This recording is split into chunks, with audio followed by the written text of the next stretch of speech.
In deze uitzending van Venray van Toen besteden we aandacht aan de Venrayse harmonie. In de lange geschiedenis van de harmonie was huisvesting vaak een groot probleem. Maar na meer dan 150 jaar gaat er op 11 mei dan eindelijk een lang gekoesterde wens in vervulling.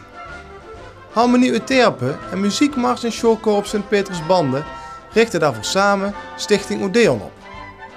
Samen met de gemeente Venray bouwden zij het afgelopen jaar aan een huis voor de muziek in het monumentale pand Dinges aan de Hoenderstraat. De zoektocht naar een huis voor de muziek leidde langs vele bekende historische plekken in Venray. Kijk en luister mee naar 150 jaar Koninklijke Harmonie Euterpe Venray.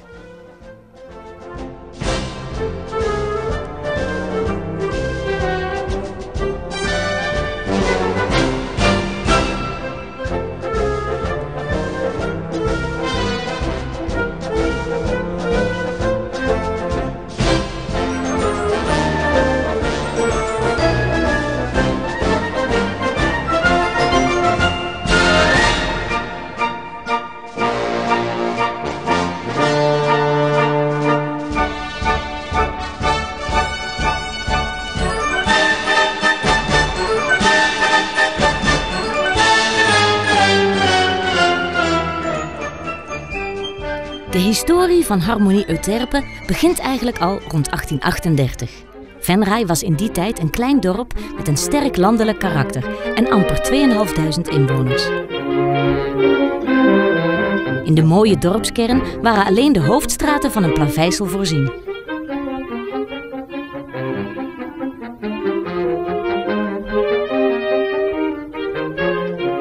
Naast het gemeentehuis lag de herberg van Gerard van den Borg, die tevens gemeentesecretaris was. Hier richtten enkele invloedrijke families destijds een filharmonisch gezelschap op. Albert Esser werd president en de gemeentesecretaris werd benoemd tot directeur. Zijn herberg werd zodoende het eerste muzieklokaal van Euterpe. Het moet een grote eer geweest zijn toen het muziekgezelschap in juni 1841 de volksliederen speelde voor koning Willem II, die te gast was op het kasteel van baron de Wijgste Wenne in Gijsteren. Het optreden moet indruk gemaakt hebben, want enkele maanden later schrijven de muzikanten een brief aan de koning waarin ze om een financiële bijdrage vragen. En jawel, de koning schenkt 100 gulden, goed voor het aankopen van 4 muziekinstrumenten.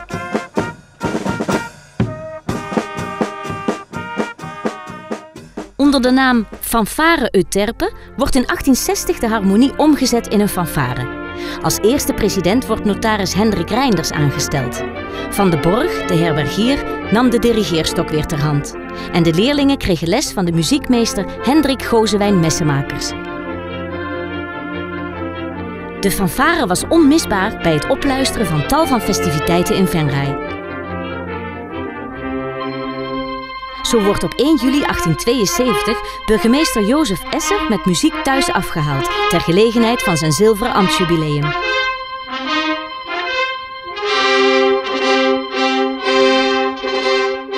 Diezelfde eer kreeg in 1958 ook burgemeester Jansen, die dan 25 jaar burgemeester van Venray was.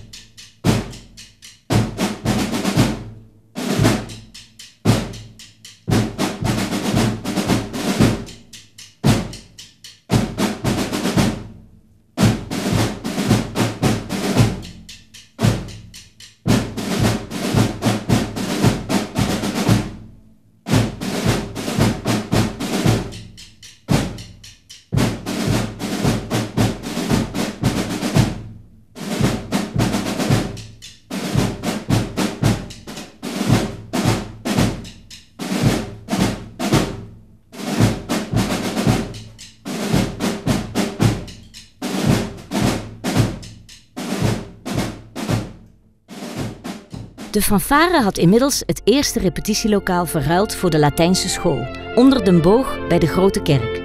Tegenwoordig is hier Café de Klokkenluider gevestigd. Eind 1881 moest de fanfare weer plaatsmaken. Het gebouw werd een school voor hulponderwijzers. Later, in 1889, werd de locatie opnieuw aangeboden. Maar helaas, er was geen geld om de verbouwingskosten te betalen. De wens om een eigen huis voor de muziek ontstond al in 1882 toen noodgedwongen de repetities en uitvoeringen in verschillende Venraayse cafés en lokaliteiten werden gegeven. Onder andere in Café Wijnhoven aan de Merselooseweg, waar nu de SNS-bank is gevestigd. Maar ook bij Café Luthers en op de Beugelbaan bij Gerard van Wel in de Grote Straat.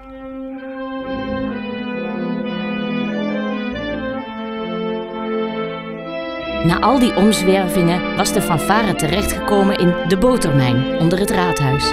Maar toen in 1885 het toenmalige raadhuis gesloopt werd voor het huidige oude gemeentehuis, stond de fanfare weer op straat. De leerlingen kregen noodgedwongen muziekles in de bakkerij van Jean Verheugen, die zich bij de oprichting in 1860 als 14-jarige muzikant had aangemeld. Later, in 1874, werd hij zelfs benoemd tot dirigent. Jean was ook een van de pioniers die al in december 1888 de eerste Sinterklaasintocht van Nederland in Venray organiseerde. Een gebeurtenis die vandaag de dag nog steeds plaatsvindt en waarbij de harmonie al 120 jaar acte de présence geeft.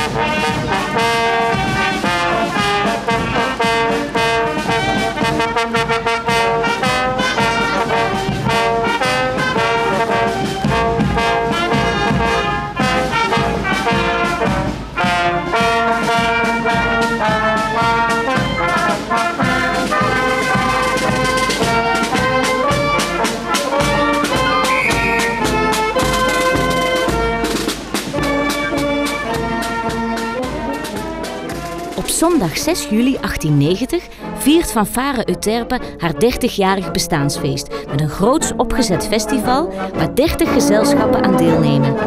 De familie Esser van Weilik aan de Grote Straat stelde hun grote tuin beschikbaar als feestterrein. De fanfare had intussen onderdak gevonden bij Willem Wijnhoven, de zaalhouder op de hoek Langstraat Paterslaan, het bekende Witte Huis. Maar vanwege de verbouwing van deze zaal tot winkel komt de fanfare weer op straat te staan. Om voorgoed van het probleem af te komen, besloot de fanfare in 1895 om een eigen muziekzaal te bouwen, op de plaats waar nu de Schouwburg staat. De gemeente stelde gratis de grond beschikbaar en het benodigde geld had men snel bij elkaar. Een half jaar na de eerste steenlegging werd de nieuwe muziekzaal in gebruik genomen met onder andere een receptie voor Monseigneur Hoefnagels, die zijn gouden priesterfeest vierde.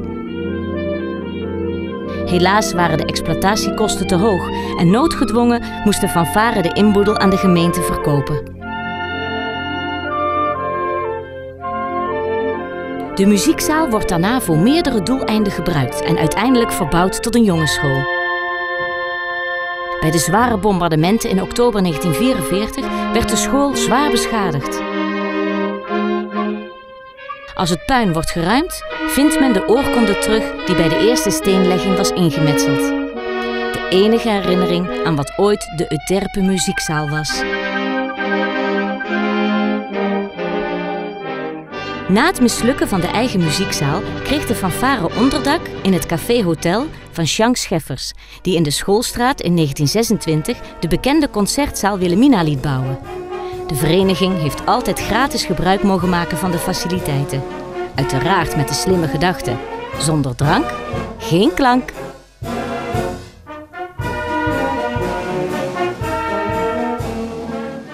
We gaan terug naar het jaar 1900, wanneer Fanfare Euterpe het 40-jarig jubileum viert.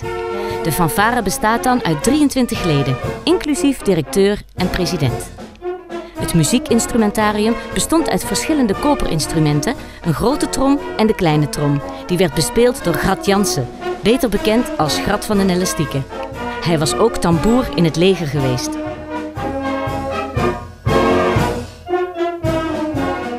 Inmiddels had fanfare Euterpe concurrentie gekregen. In 1898 had schutterij Het Zandakker onder de naam De Stafmuziek haar eigen fanfare opgericht. 6 jaar later ging die fanfare onder de naam Sint Cecilia zelfstandig verder. Het zou echter nooit boteren tussen beide verenigingen. Als in 1910 het 50-jarig jubileum van Euterpe in de feestwei van de familie Jansen-Crijns van de Gouden Leeuw wordt gevierd, leven beide verenigingen nog steeds op voet van oorlog. Het was daarom niet verwonderlijk dat onder andere de toenmalige pastoor Schmeits en burgemeester Esser beide verenigingen adviseerden om samen te gaan en één fanfare op te richten. In 1911 is de fusie een feit. En onder de naam Venrays Fanfarekorps poseerde de nieuwe vereniging met 60 leden trots voor Hotel de Gouden Leeuw.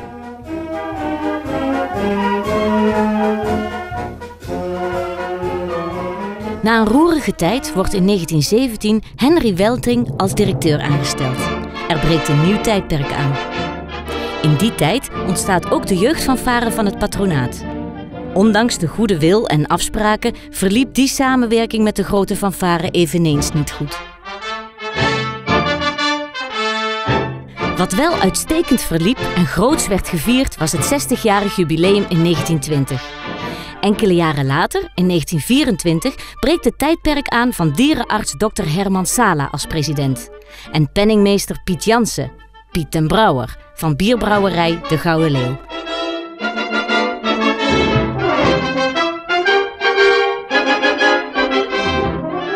De belangstelling en het muzikale peil van de fanfare begon steeds meer toe te nemen. Wanneer in 1927 in Zetten in de afdeling Uitmuntendheid de eerste prijs wordt behaald, wordt de roep om een harmonie steeds luider. En die roep wordt beloond als de fanfare in 1932 een concert geeft in het schoolpensionaat Jeruzalem, het huidige gemeentehuis.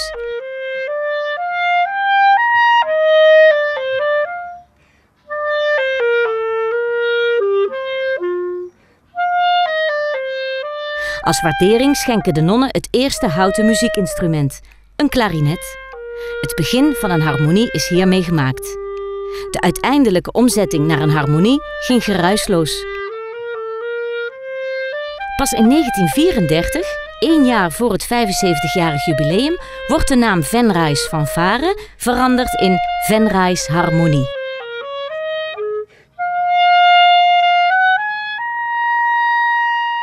Zeker niet geruisloos was het zilveren jubileumfeest van Sint Anna in september 1933.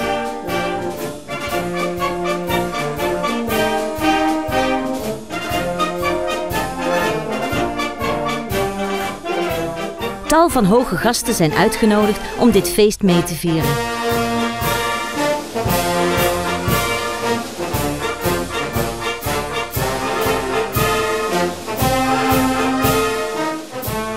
Er werden veel activiteiten georganiseerd, onder andere een optocht met diverse praalwagens.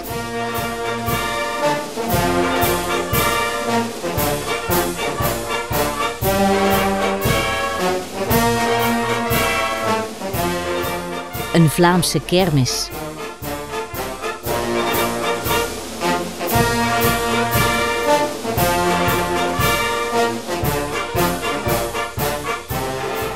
En uiteraard een processie, waarbij we de oudste filmbeelden zien van toen nog Venrays Fanfare.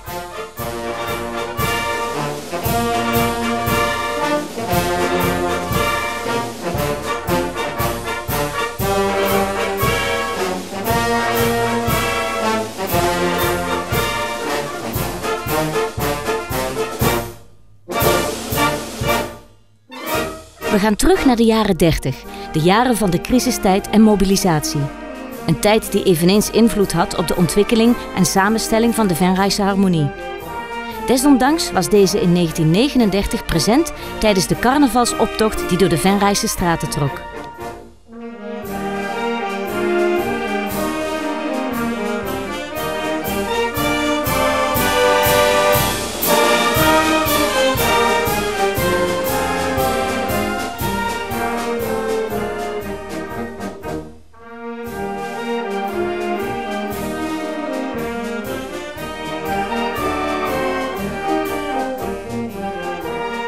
Enkele maanden later neemt de Harmonie nog deel aan het grote défilé ter gelegenheid van het 40-jarig jubileum van koningin Wilhelmina.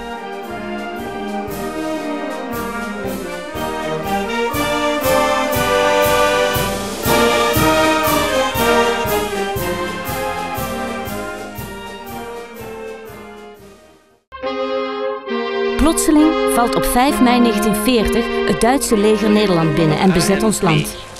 Van 3 uur af hebben Duitse troepen de grens overschreden.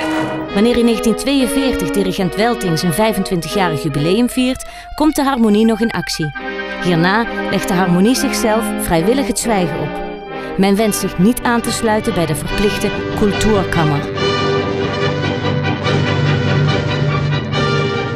Toen het einde van de oorlog naderde, ontstond er een plan om de bevrijders met muziek in te halen. Maar onverwacht kwam Venray midden in de frontlinie te liggen en werd zwaar getroffen. Tot overmaat van ramp moest iedereen na de bevrijding in oktober 1944 evacueren. Toen de bewoners terugkwamen, was bijna alles vernield of gestolen. Het instrumentarium van de Harmonie was eveneens grotendeels verloren gegaan. Toch is er een kleine afvaardiging van de Harmonie begin 1945 al aanwezig bij een processie en de eerste herdenking en inzegening van het Engelse kerkhof. Nog steeds blijft de Harmonie haar bijdrage leveren aan deze herdenkingen.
Venray was inmiddels langzaam begonnen aan de wederopbouw, maar praktisch aan alles ontbrak het.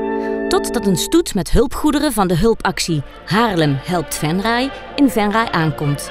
Glorieus wordt de kolonne wagens muzikaal onthaald door de Harmonie, die dan al met meer muzikanten aanwezig is.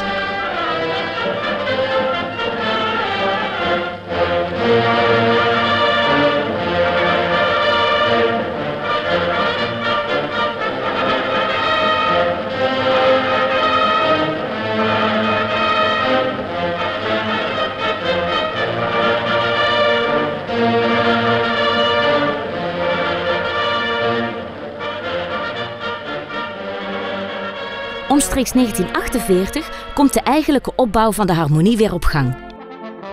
De befaamde trombonist Jan Verstegen uit Oostrum kreeg in 1949 niet alleen de leiding over het orkest, hij stimuleerde ook met veel inzet de jeugdopleidingen.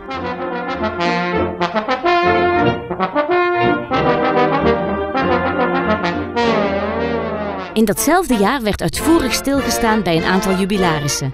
Onder andere het zilveren presidentsjubileum van Dr. Herman Sala. Tevens werden maar liefst 18 jubilarissen gehuldigd. Uniek hierbij was het 70-jarig lidmaatschap van Jos Ariens senior. De jaren na de oorlog waren moeilijke jaren. Het 90-jarig bestaan van de Harmonie werd in 1950 dan ook sober gevierd. Wat niet sober gevierd werd, was het carnavalsgebeuren. Juist in deze periode nam dit in Venray sterk toe. Veel activiteiten vonden plaats op straat, waarbij de Harmonie een onmisbare schakel was. Al sinds 1898 ondersteunen ze, vaak uitgedost in allerlei creaties, deze jaarlijkse traditie met de nodige muziek.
De jaren 50 waren ook de jaren van het rijke Roomse leven in Venray.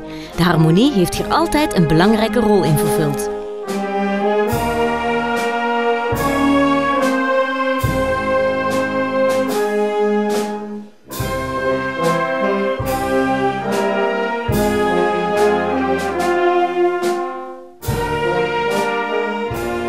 Zoals bijvoorbeeld bij priesterwijdingen.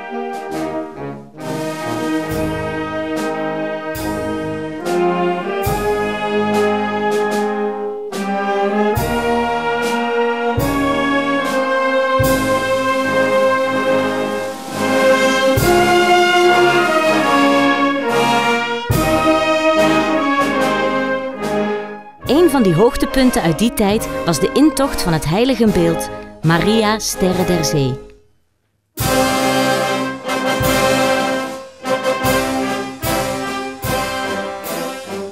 En wat te denken van de vele kerkelijke tradities die muzikaal ondersteund werden, zoals de communieviering. Een traditie die vandaag de dag nog steeds in ere wordt gehouden.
Een ander hoogtepunt was het bezoek van koningin Juliana in 1952. Ze was speciaal naar Venray gekomen om de nieuwe huishoudschool te openen. De koningin werd muzikaal ontvangen door de harmonie, waarvan de muzikanten toen nog gewoon in burgerkleding waren, want uniformen had men nog niet.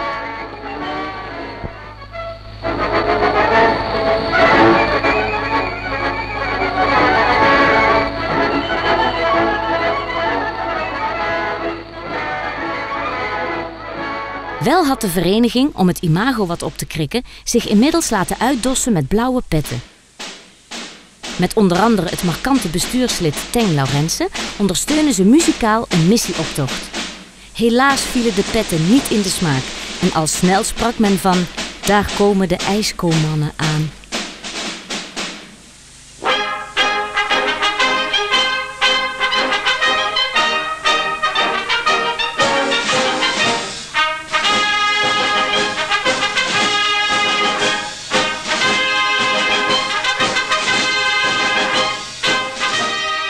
Dan breekt het tijdperk Lambert Laurensen aan. Nadat hij in 1953 als opvolger van Dr. Sala tot president is gekozen, begint voor de harmonie een tijd van groei en bloei. Enkele jaren later, in 1955, tijdens het 95-jarig bestaan, werd in de Grote Kerk het nieuwe vaandel ingezegend. Dat was geschonken door de industriële club van Venray. De vereniging nam weer haar oude naam aan: Harmonie Euterpe Venray. En last but not least, men kreeg nieuwe uniformen. Met de pas opgerichte drumband onder leiding van Gerard Bakes als tambourmaître presenteerde de trotse harmonie zich in vol ornaat aan de Venrayse bevolking. Het werd een ware triomftocht.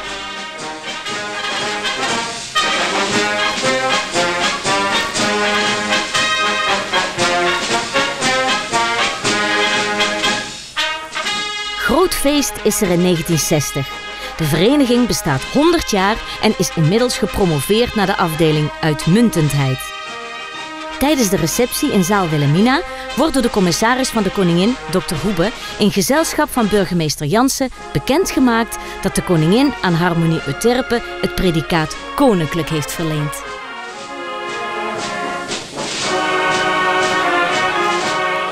De jaren 60 waren ook de jaren van modernisering in de psychiatrische inrichtingen Sint Anna en Sint Servaas. Menigmaal vond er een opening of inzegening plaats van weer een nieuw gebouw. De Harmonie was daarbij een graag geziene gast. En niet alleen bij de zusters, maar ook bij de patiënten.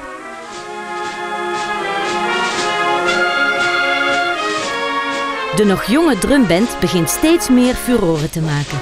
We zien ze steeds fier voorop marcheren als de Harmonie in actie komt. Zoals bij de opening van het nieuwe zwembad en de opening van Sportpark De Wiehe.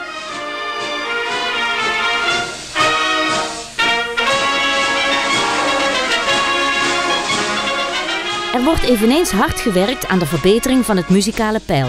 De eisen worden steeds hoger. Besloten wordt om een beroepsdirigent aan te stellen. Pierre Stijvers uit Horn wordt tot directeur benoemd. En het complete muziekinstrumentarium wordt vernieuwd.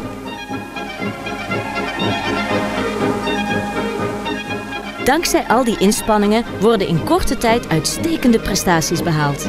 Cum laude wordt de ereafdeling bereikt. Enkele weken later volgt een nieuw hoogtepunt. Op 3 december 1967 wordt in Leiden het landskampioenschap behaald in de afdeling uitmuntendheid. Een prestatie die ongekende euforie teweegbracht in Venray.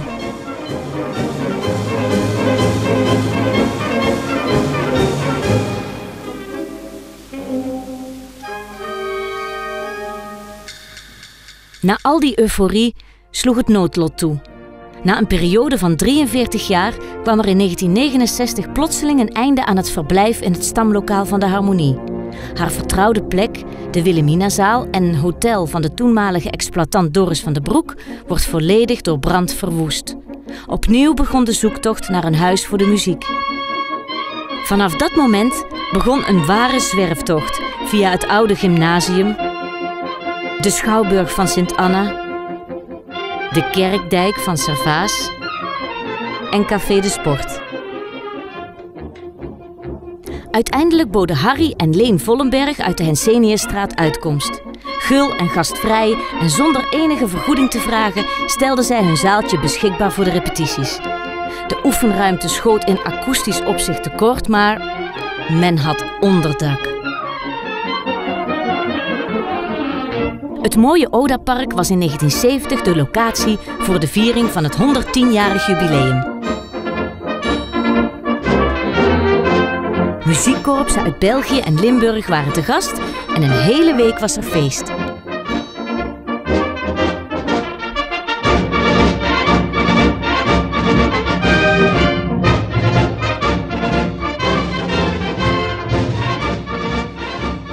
Ik denk dat dat een echte zegen is voor ons allen.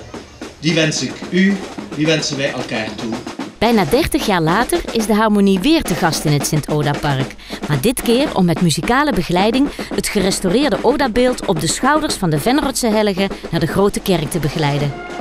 Bij de Rotse Helge onder andere bestuurslid Sef Raats.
5 jaar na het behaalde landskampioenschap ging Euterpe in 1972 opnieuw de strijd aan om de landstitel.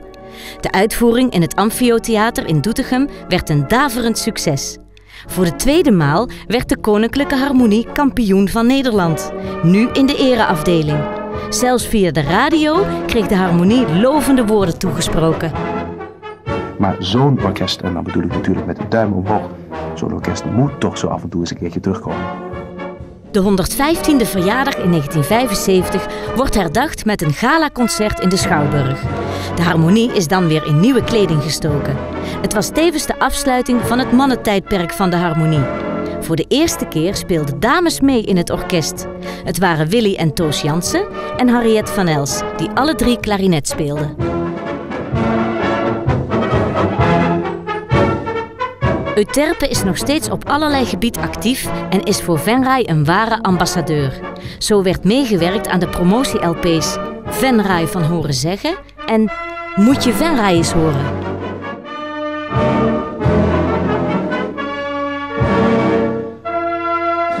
De slogan Moet je Venray eens horen kwam goed van pas in 1978. In het Brabantse Vught behaalde Euterpe de eerste prijs in de hoogste afdeling superieur. Met een gave vertolking van Verdi's Siciliaanse Vespers en de Western Rhapsody van Kees Vlak.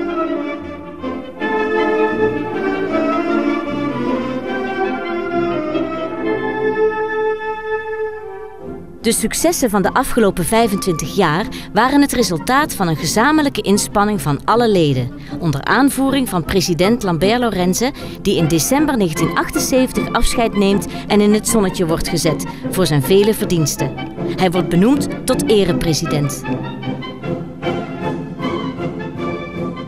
Als opvolger wordt bestuurslid notaris Kolen tot nieuwe president gekozen. Op 1 mei wordt hij in alle vroegte verrast met de traditionele 1 mei-obade door leden van de harmonie. Een traditie die al meer dan 100 jaar in ere wordt gehouden.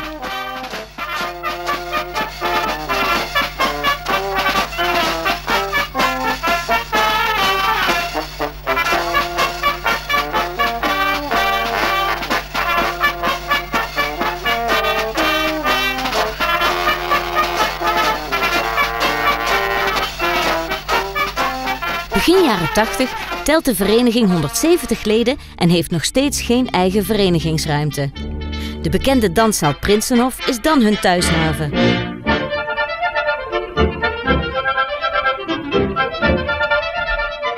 Maar door een conflict met de zaalhouder komt de harmonie weer op straat te staan. Dancing Prinsenhof ging later tot ontzetting van velen in vlammen op.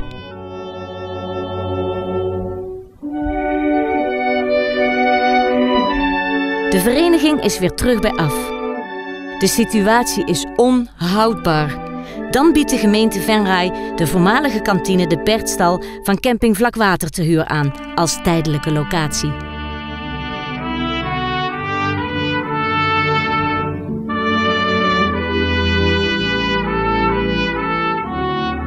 Onder het motto Help Euterpe onder de pannen startte president Tini Kolen een offensief voor een eigen home. De Pertstal of de harmonie onder de pannen. Hadden we allemaal van die nagemaakte pannen op. Piet Hermans had er nog een ontwerp voor gemaakt. En dat heeft destijds wel behoorlijk wat geld opgeleverd. We hebben een actie om die verbouwing en zo van de Pertstal, om die te kunnen waarmaken. Hè. Met de slogan Venray, daar zit muziek in, begint in september 1980 de Koninklijke Harmonie aan haar 120-jarig jubileumfeest. Op de plek waar vroeger het historische hotel De Gouden Leeuw stond, verrijst een groot feestpaviljoen. De ingang bestaat uit een replica van de oude voorgevel van het voormalig hotel. Een week lang vinden er tal van evenementen plaats, waaronder een Wild West thema, speciaal georganiseerd voor de jeugd. De outfit van de harmonie is navenant, wanneer ze de in gebruikname van het opgeknapte Henseniusplein muzikaal komt opluisteren.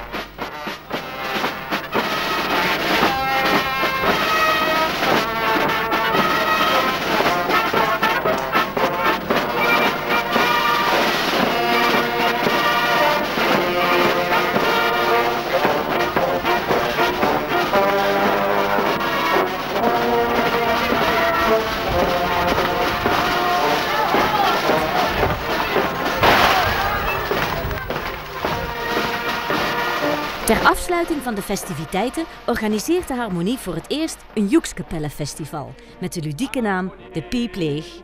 Het Joekskapelle-festival was een groot succes en groeide uit tot een jaarlijks terugkomend evenement.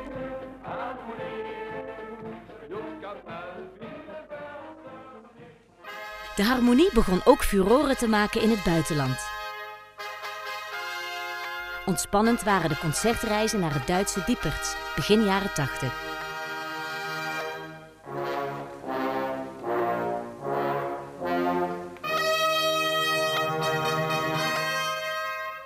Herzlichen Dank für den Empfang hier und für Ihre Worte.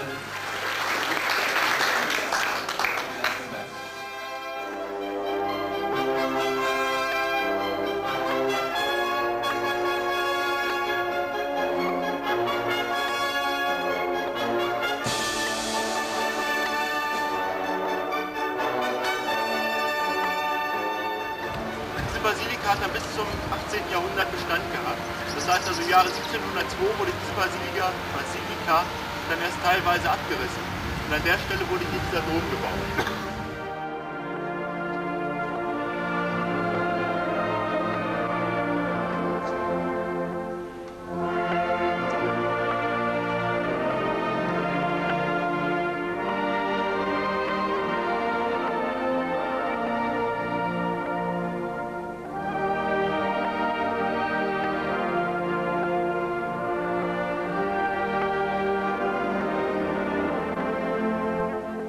Tijdens het défilé door die plaats werd met trots de Nederlandse vlag meegedragen.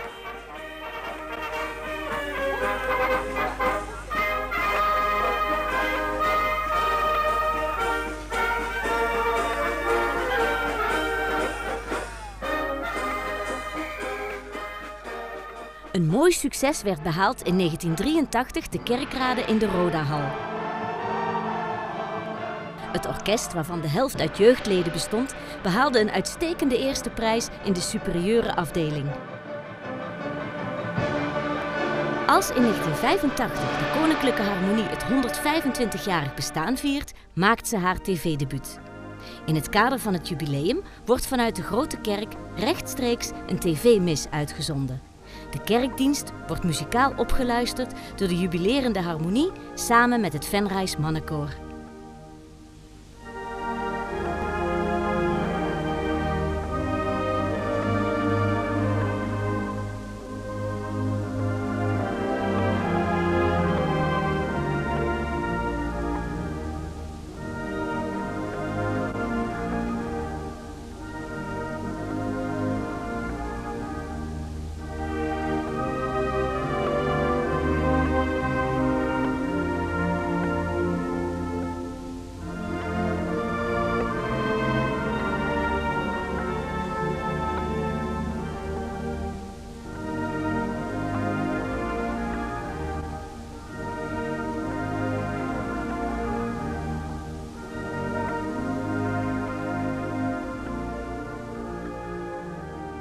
Later in het jaar, tijdens het galaconcert, presenteert de Harmonie zich wederom in nieuwe uniformen.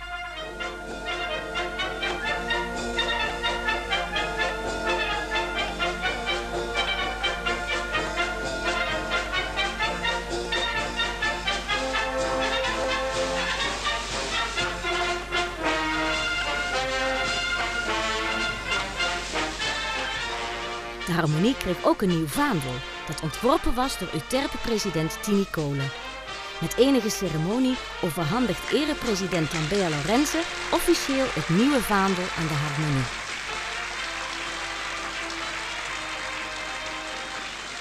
Het verhaal van het oude vaandel en de roemrijke geschiedenis van Euterpe werden door Twan van Els en zijn companen opgetekend in een jubileumuitgave 125 jaar Euterpe. Nou, dat was wel iets waar we veel zin in hadden. En we hebben met een paar mensen zijn we toen begonnen met materiaal te verzamelen. Want iedereen is natuurlijk toch nieuwsgierig naar zijn eigen geschiedenis. Ja. En zeker als je jubileum gaat vieren, en dat was toen een heel bijzonder, 125 jaar. Nou, dan wil je toch heel graag weten, wat is er vroeger nou precies allemaal gebeurd? Want er waren heel wat vragen. Heel veel vragen. De harmonie is van oudsher altijd een vereniging geweest waarin families sterk vertegenwoordigd waren, zoals onder andere de familie Seibers. Waar lag dat aan? Mijn oudste broer, Gerrit, dat was de eerste. En dan had echt, mijn vader wou hebben dat dan ook muziek leren maken. Dan moest echt repeteren, dat stond schrouwend met zijn klarinet in de mond, moest dan zijn instrument leren. De andere leden van de familie, we waren dus met 8 en waarvan 3 mechjes. En die mechjes die mochten gaan niet meer de harmonie. Dat kind begint dan toch wel, denk ik, dat het automatisch, zonder dat je echt de nadruk op legt, dat je dan toch een beetje het overgeeft aan de kinderen. Die dat wel of niet leuk blijven vinden, tot op heden nog steeds. Maar we doen het ook allemaal een beetje vanzelfsprekend en met plezier. En op een gegeven moment, zo'n beetje in volgorde van leeftijd, kwam iedereen erbij. Op een gegeven moment erbij waren met, als ik het goed heb, met 6 zonen en vader, met 7 man. En op het moment dat wij dus toen met z'n 5 erbij waren, toen had onze papa ook wel de gewoonte om zondags mee even iedereen op die bed te trommelen. En eens even samen een stuk gaan spelen en kijken of iedereen ook zijn best had gedaan. Uiteindelijk zijn we nog een periode met z'n 6 bij geweest, met 5 zoons en vader Hein. Deze families brachten veel jong talent voort. Midden jaren 80 bloeide de jeugdopleiding als nooit tevoren. Wanneer in 1986 de nieuwe waterpomp onthuld wordt, vermaakt het jeugdorkest het aanwezige publiek met een muzikaal intermezzo. Dit in afwachting van de harmonie, die de onthulling van de nieuwe Venraayse waterpomp komt opluisteren.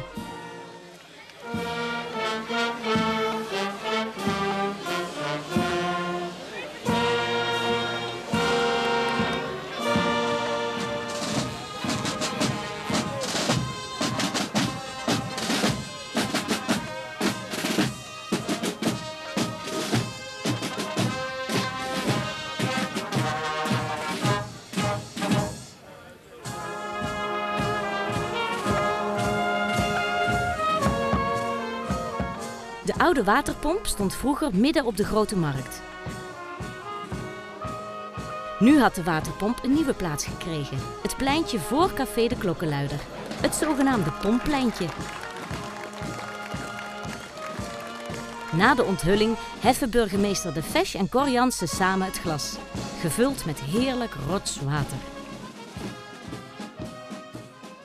Na de renovatie van het Marktplein in 2009 is de pomp weer verhuisd naar de oude plek, midden op de markt. Gerenoveerd was ook de Grote Kerk in 1987. En onder de klanken van de harmonie wordt een herinneringssteen en oorkonde in de muur van de Grote Kerk geplaatst.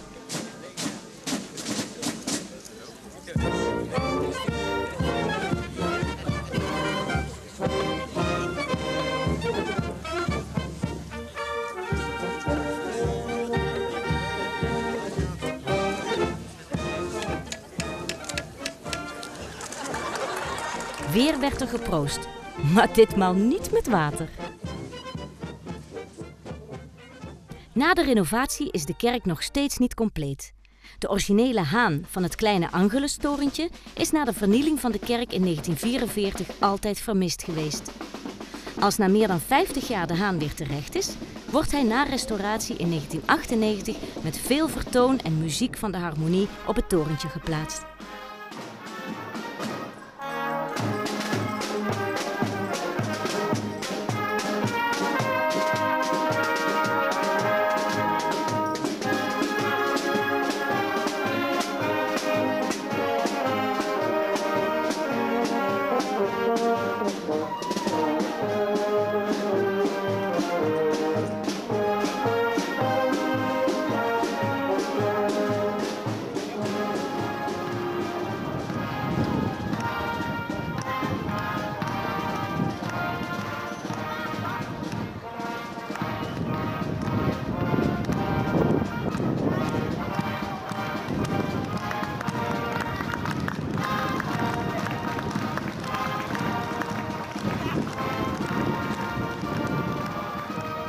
We blijven nog even bij de Grote Kerk. Met medewerking van het Venrays Mannenkoor en de Harmonie vindt er in 1986 een unieke gebeurtenis plaats, die sinds 1800 niet meer was voorgekomen. Joep Krijnen van schutterij Zandakker Gilde Sint-Jan, die 3 maal koning was, wordt door mevrouw de Fesch tot keizer gekroond.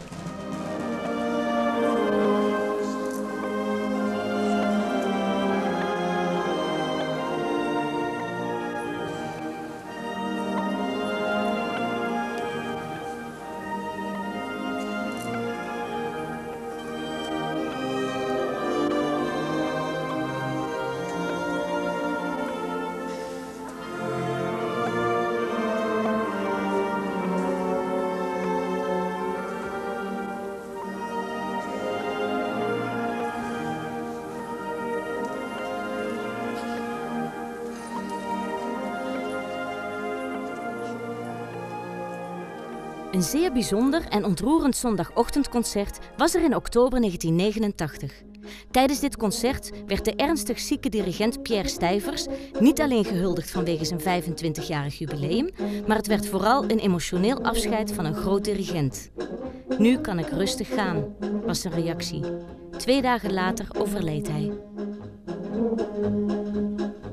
Eind jaren 80 is ook de periode dat er nogal wat veranderingen plaatsvinden binnen de vereniging. Geleidelijk verlaten oudere en ervaren muzikanten de harmonie. President Kolen en secretaris Herman Stevens nemen eveneens afscheid. En als nieuwe president wordt Paul Pop benoemd. Ook Ver van Els, die 30 jaar drumbandinstructeur en tambourmaître was geweest, stopte ermee.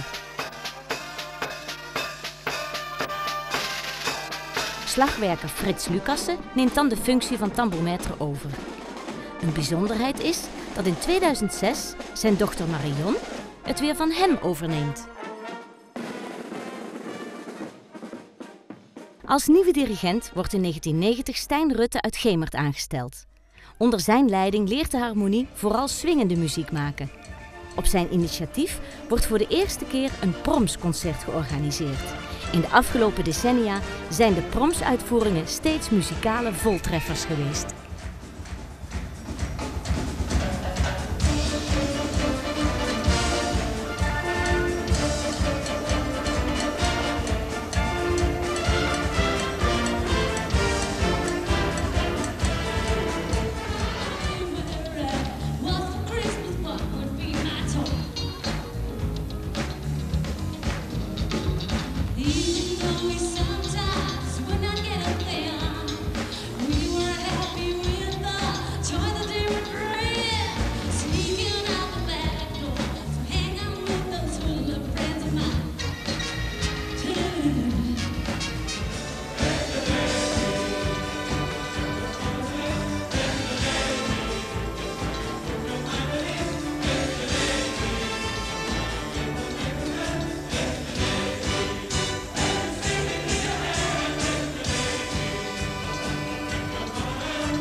De veranderingen volgen elkaar snel op. In 1992 besluit de harmonie om kleine optredens, zoals serenades, na een traditie van meer dan 130 jaar te beperken.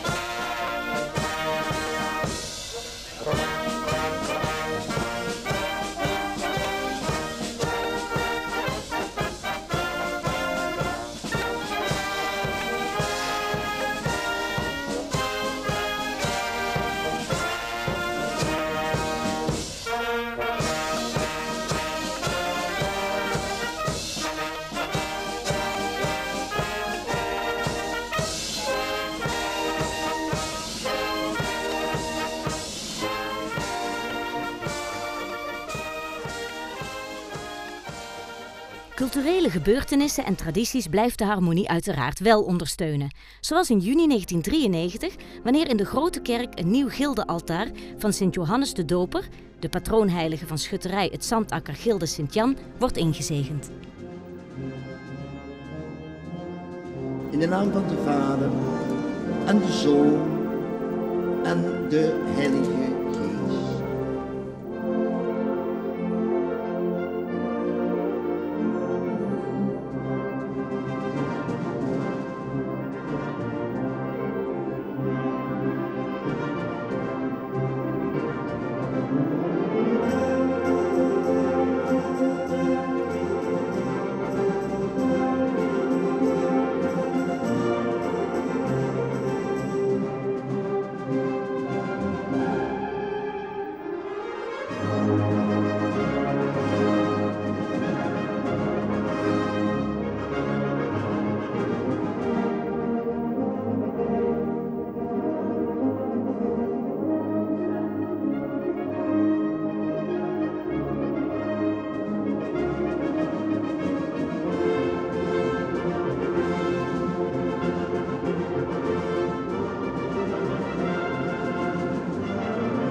Na het aftreden van president Paul Pop in 1993 worden de verjonging en veranderingen een uitdaging voor de nieuwe president Hans Thomassen. Het was gewoon een geweldige uitdaging die we met beide handen aangrepen. En we voelden ieder jaar opnieuw dat het beter en beter ging. Maar we werden ook geweldig gevoed van onderuit vanuit de jeugd. Maar op een gegeven moment heb je als harmonie, en zeker als Koninklijke Harmonie Euterpe, hadden we het hoogste bereikt. Het hoogste dat we aankonden.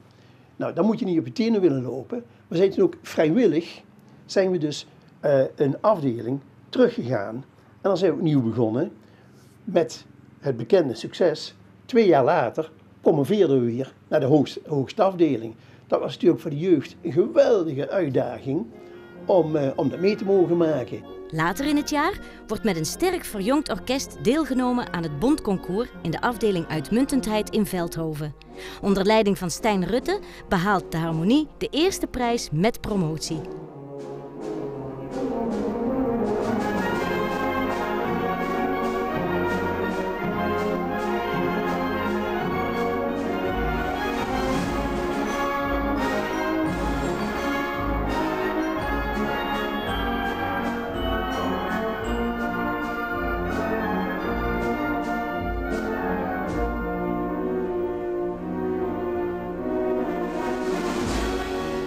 Het opleiden van de eigen jeugd begon steeds meer vruchten af te werpen. Een bijzondere reis maakte het jeugdorkest in 1995, toen men onder leiding van Twan van Els een concertreis maakte naar Rankweil in Oostenrijk. De reis werd later betiteld als Keigaaf.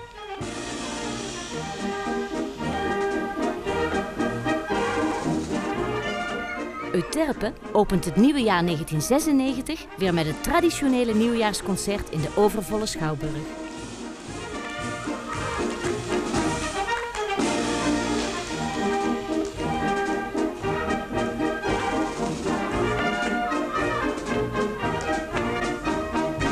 Dames en heren, dirigent en orkest wensen u een gezond en gelukkig nieuwjaar!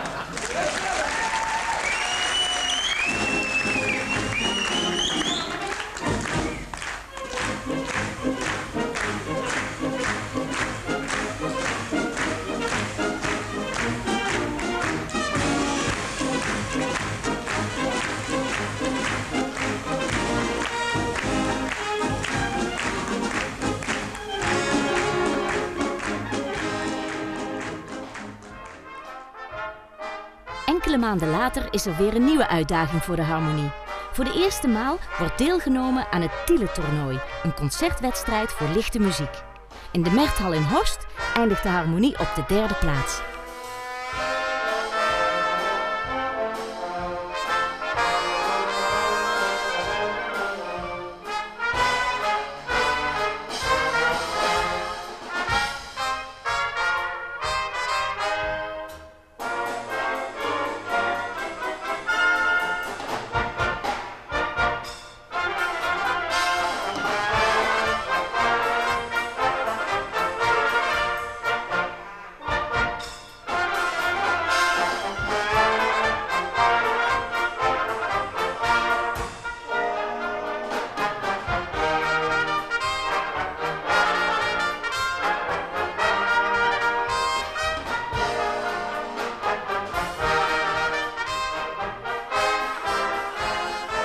We gaan terug naar 1960.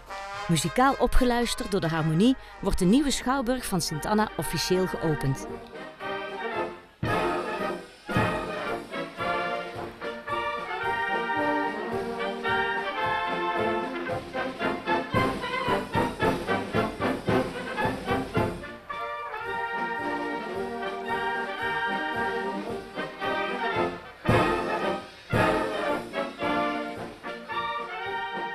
...30 jaar later is dezelfde, maar dan leegstaande locatie weer in beeld bij de harmonie. Maar nu als toekomstige locatie voor een muziekcentrum voor de amateuristische muziekbeoefening in Venray.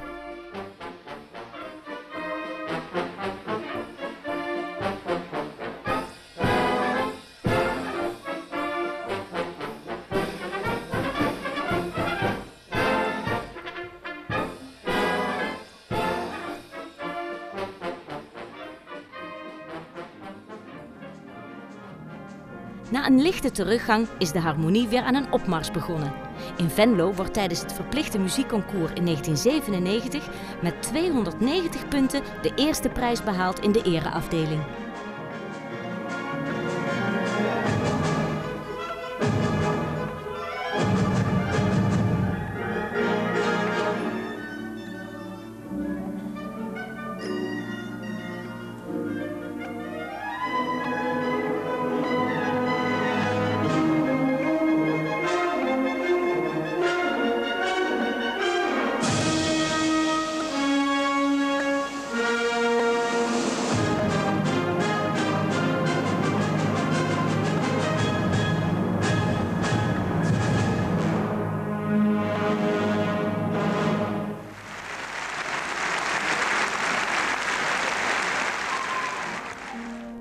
Het jaar 2000 werd begonnen met een spectaculair millenniumconcert, waarin de Venrayse chirurg en pianist Hans van der Pol optrad samen met de bekende jazzpianist Louis van Dijk. Ze werden begeleid door het Harmonieorkest van Euterpe, dat liet horen over uitstekende solisten te beschikken.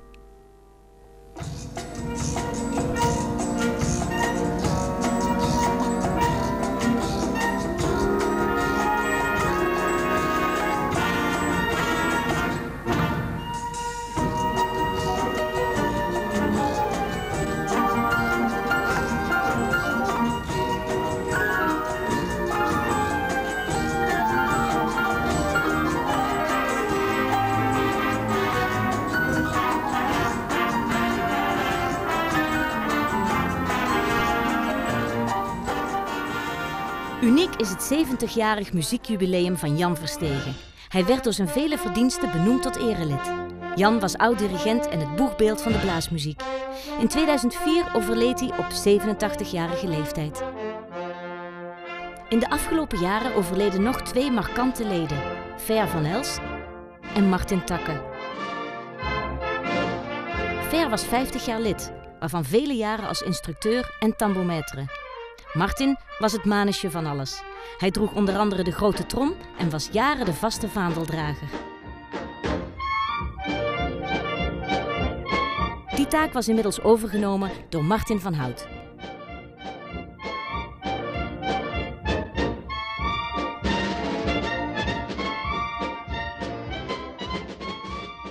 Op het einde van het jaar 2000 organiseert de vereniging weer een zeer geslaagd promsconcert met een keur aan artiesten. Voor dirigent Stijn Rutte, de peetvader van de Euterpe Proms, is het zijn laatste optreden bij de Harmonie.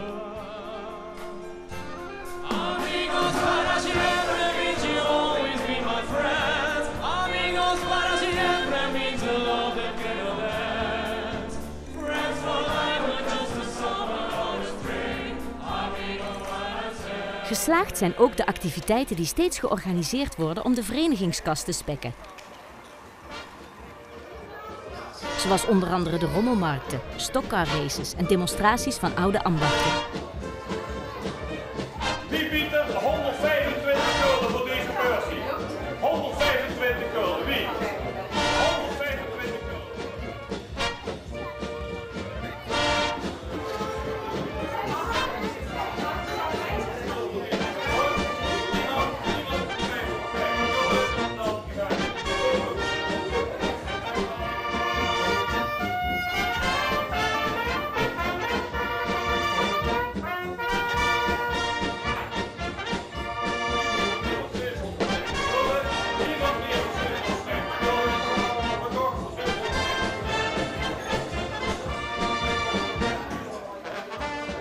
Een jaar na de aanstelling van de nieuwe dirigent Peter Bongaerts is in april 2002 Euterpe weer terug op haar oude muzikale niveau. Tijdens een concours in Etteleur wordt de eerste prijs met promotie naar de superieure afdeling behaald.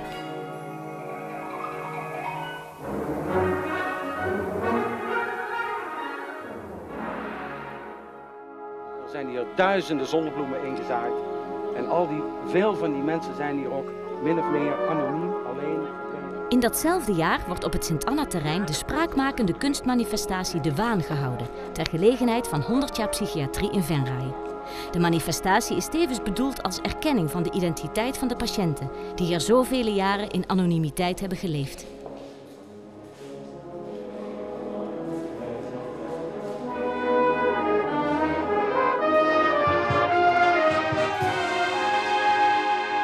Met een bijzonder buitenconcert van 3 muziekgezelschappen, waaronder Harmonie Euterpe, wordt de kunstmanifestatie afgesloten.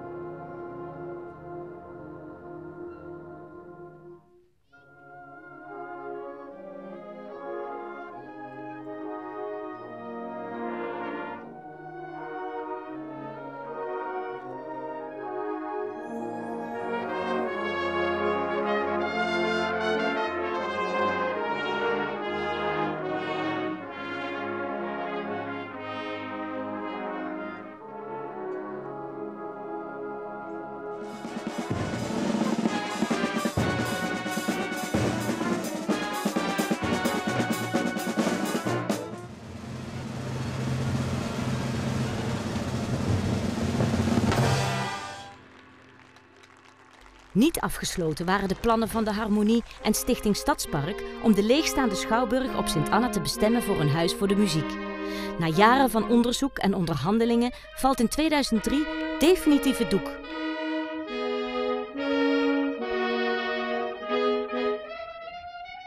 De gemeente en de politiek verlenen geen medewerking. Door zich niet meer herkiesbaar te stellen, kwam er eveneens een einde aan het tijdperk van president Hans Thomassen. Een van de dieptepunten, dat wil ik eigenlijk ook al kwijt, is dat ik in die vele jaren dat ik bestuurslid ben geweest, niet ben geslaagd om een goed repetitielokaal te vinden voor Euterpe. Dat doet nog altijd zeer. Bestuurslid Paul Halmans nam zijn taken over tot in 2005. Dan wordt de huidige president Paul Spronke benoemd. Enthousiast was ook het Harmonieorkest tijdens het Tiele-toernooi voor lichte muziek. Onder leiding van dirigent Peter Bongaerts wordt een wervelende muziekshow gepresenteerd.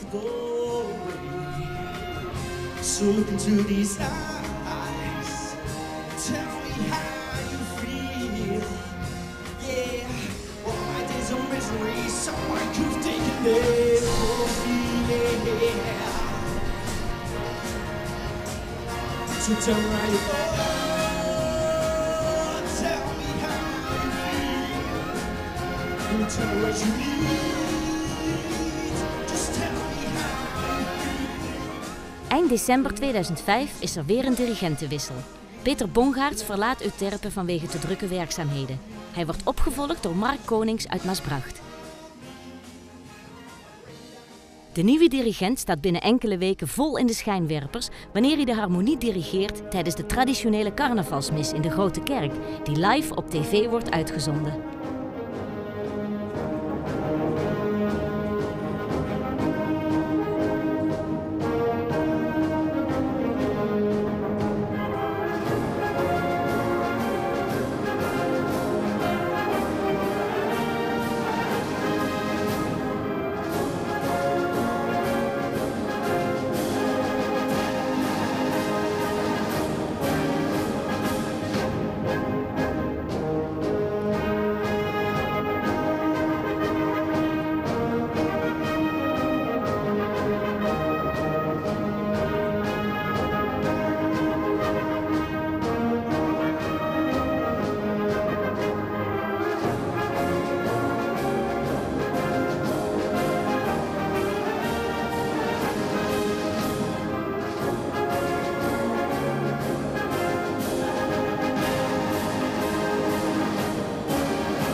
Hartelijk welkom vanmorgen hier in de Grote Kerk. Prins Huub II, jeugdprins Tom, Peelhazen en Peelhazinnen en iedereen die vanmorgen via de televisie met ons zal kijken. Aan de succesvolle promsconcerten komt maar geen einde. In 2006 wordt in de nieuwe discotheek De Zenit wederom een spetterend muziekprogramma gepresenteerd.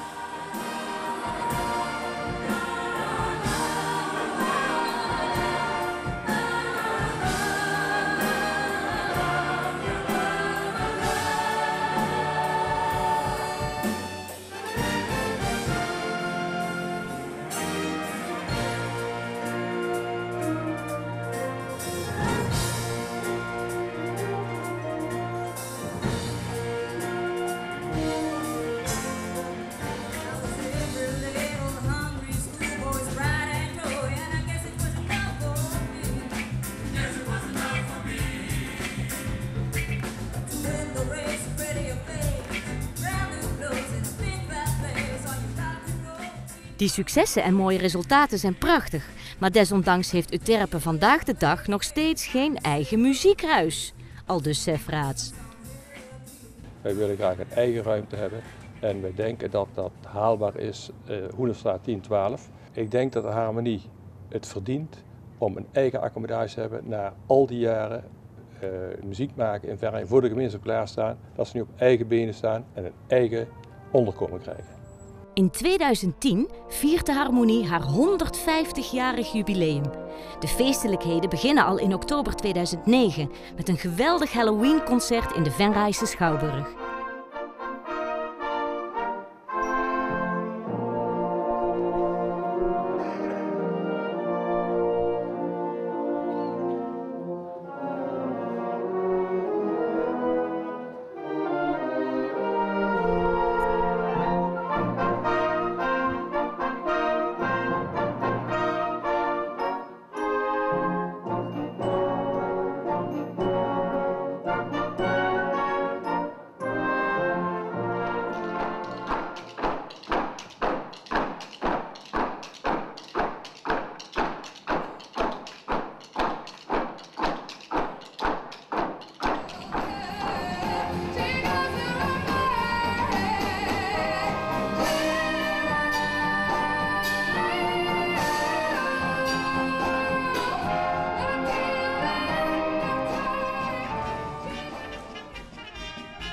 Gezellig en spontaan is het speciale carnavalsconcert enkele maanden later. Met medewerking van het jeugdorkest en het Venrays Mannenkoor wordt het een groot feest.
Het jeugdorkest profileert zich eveneens in dit jubileumjaar. In het kader van een uitwisseling met het Luxemburgse jeugdorkest Nauw te wensen uit Grevenmacher wordt een bijzonder leuk gezamenlijk concert gepresenteerd.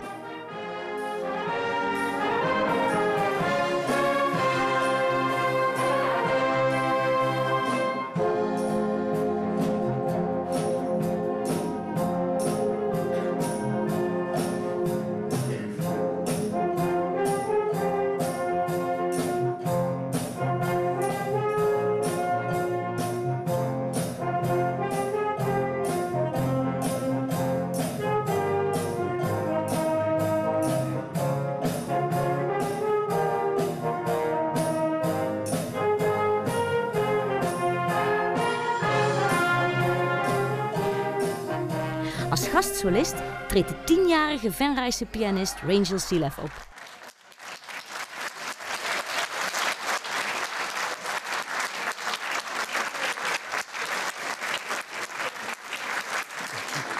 Ja, hij doet het.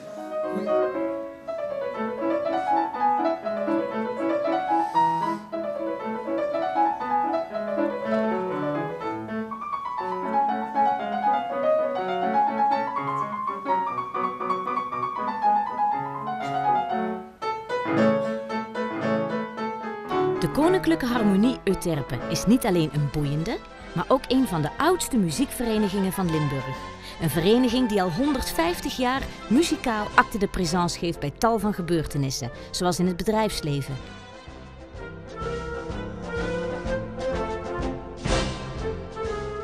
Maar vooral bij de vele culturele en kerkelijke activiteiten die jaarlijks in onze gemeenschap plaatsvinden.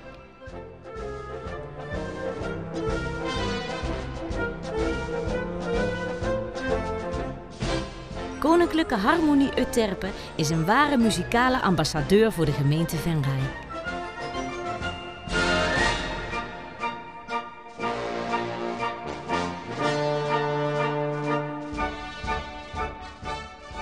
Je hebt gekeken naar 150 jaar historie van de muziek in Venray. Daarmee hebt u uw belangstelling voor Euterpe getoond en daar zijn we u erkentelijk voor. Euterpe is een vereniging met een rijke historie, maar natuurlijk ook met een mooie toekomst voor zich. Wij hopen dat wij in die toekomst ook van uw belangstelling mogen genieten en we zullen ons best doen om muziek te blijven maken in onze plaats. U hebt gezien dat muziek een cultuuruiting is. En cultuur ontwikkelt zich en zo zal ook de muziek in de toekomst zich ontwikkelen. En zo zal ook Euterpe zich blijven ontwikkelen. En samen met u zullen we de muziek een warm hart blijven toedragen en zal Euterpe daar uiting aan geven, ook voor de komende jaren. Ik dank u voor uw belangstelling.